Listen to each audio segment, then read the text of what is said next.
The atypical feature of my near-death experience was that I was amnesic, that I had no memories of Eben Alexander's life, no knowledge of this universe, of humanity, no language. Every bit of that was gone. And I think that empty slate was very important for some of the lessons I was to learn.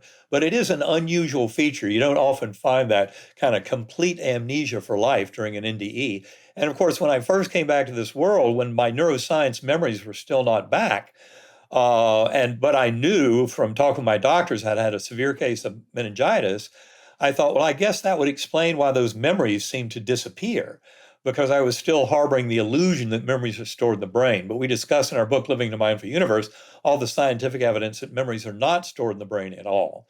And anyway, deep in this experience, the way it all started was earthworm's eye view, primitive coarse unresponsive realm, like I was in dirty jello, roots or blood vessels all around me. I had no body awareness at all during this phase of the journey. If I had just gone to that earthworm's eye view and come back to this world, I would have had a hellish NDE or a negative NDE. But that's not what happened. I was rescued by this slowly spinning white light that came associated with a perfect musical melody. And that white light served as a portal up into this rich, ultra-real gateway valley that had many Earth-like features, but was also filled with spiritual energy and features. So I was aware of my being a speck of awareness on a butterfly wing. Again, no body awareness. I didn't have any kind of human body perception whatsoever. Um, and this was an absolutely gorgeous valley. It was kind of like Plato's world of ideals, but for the individual soul. Lush waterfalls into sparkling blue pools, this incredibly rich and verdant valley surrounded by forest. And the meadow was filled with thousands of beings who were dancing, joy and merriment, children playing, dogs jumping, incredible festivities, because all of it was being fueled because up above were these swooping orbs of pure angelic choirs, these spiritual orbs leaving these sparkling golden trails against this blue-black velvety sky. And they were emanating chants and anthems, hymns that would just thunder through my awareness. And on this butterfly wing, there were millions of other butterflies, colors beyond the rainbow. The best thing was I wasn't alone. There was a beautiful young woman, sparkling blue eyes, high forehead, high cheekbones, broad smile. She was dressed in the same very kind of simple peasant garb as all the people down below, but also very rich colors to all of the clothing. I mean, colors really beyond the rainbow, extraordinary richness of vision. And I remember the soft summer breeze that blew through, that I later called in my writings the divine wind of the breath of God. That was my first knowing in that amnesic state of that infinite healing, loving, and spiritual home power of that God force that dominated that entire realm with pure love. And that was the most kind of gorgeous part of the experience, was experiencing that oneness, that God force, because I came to see that God force as the very origin of our conscious awareness. And I remember seeing all of that four-dimensional space-time, the kind of apparent material realm from that perspective of the spiritual realm collapsing down. And then all of the spiritual richness. And remember, this includes that whole concept of deep time or meta time, so that in that Gateway Valley, you're able to witness your entire life, birth to death, life reviews, including prior lifetimes, etc. So it shows you the stage on which this drama unfolds is not a simple little narrative stage like what we live through here. And that's one of the reasons why it's so hard for people to put into words these experiences. When you're in a realm where you can experience your entire existence, birth to death and everything in between and beyond, in a very relived fashion. That's what's called the life review, often discussed in near-death experiences. And the most important things to realize about life reviews, as Bruce Grayson reported in a summary of his experience over 4.5 decades of analyzing near-death experience cases, is he made it very clear that something like 45% or so of people, and don't quote me on the numbers exactly, but about 45% feel that these experiences are more real than real. And that it's, in many cases, they feel like it's a reliving, not just a remembering. And probably one of the most important features that he points out is that it's also done from the perspective of others around you. So when you go through your life review, if you've been busy handing out pain and suffering to others, watch out, because in the life review, you get to the receiving end of that. The life review, it's like the golden rule is written into the fabric of the universe. Treat others as you would like to be treated.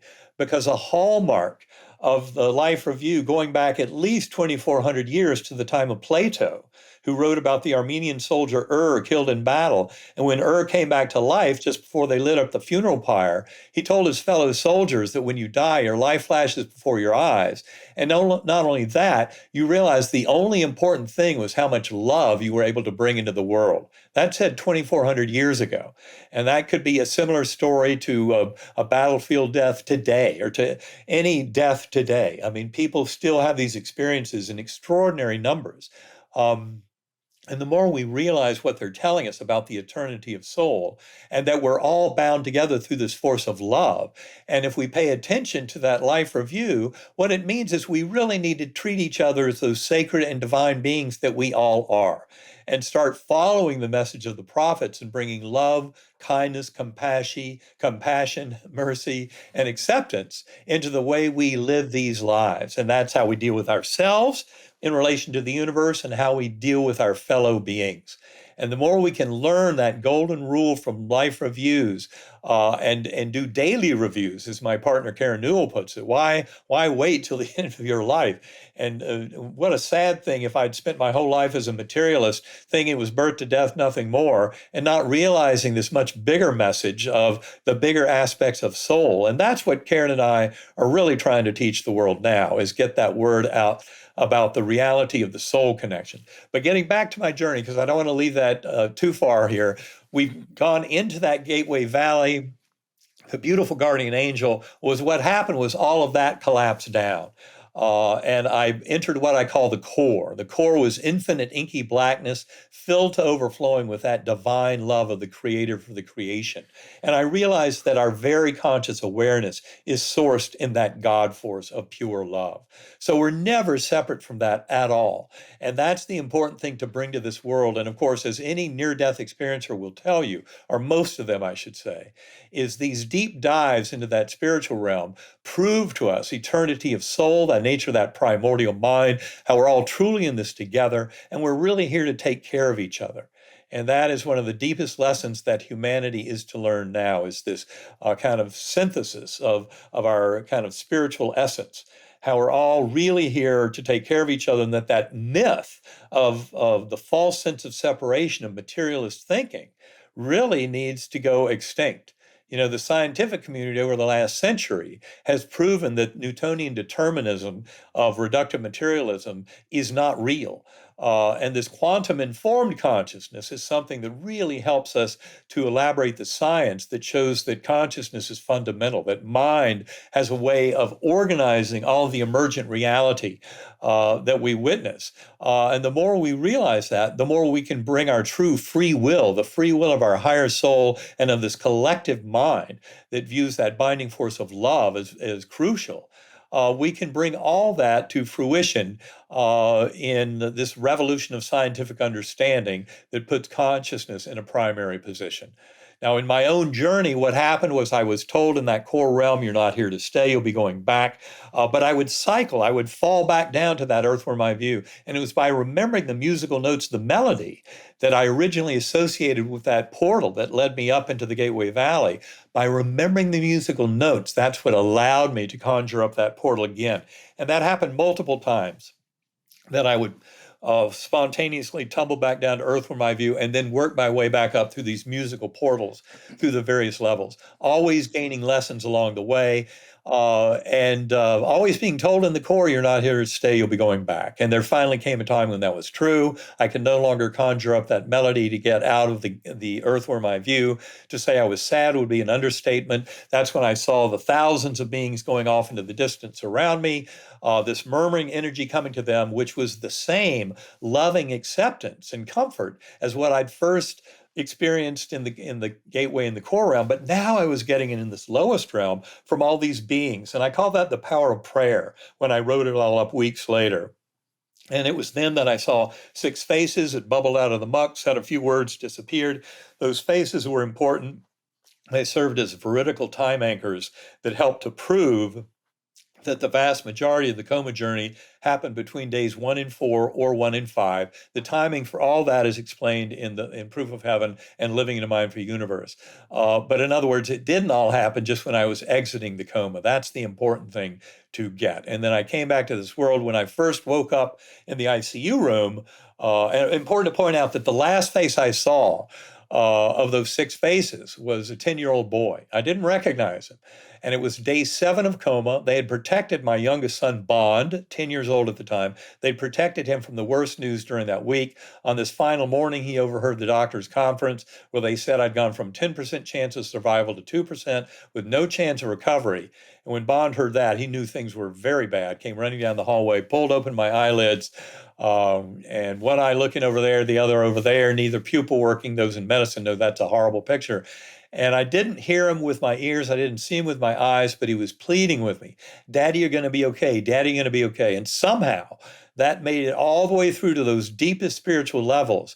And it was really the first time in the whole journey that I felt fear. Because until that time, because of my amnesia, I thought this is the way it is. I accept it.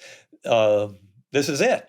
But now, all of a sudden, at the very end of the journey, that 6th face, this 10-year-old boy pleading, even though I didn't understand the words and I didn't know who he was, all of a sudden, everything mattered. I had to somehow come back to wherever this was.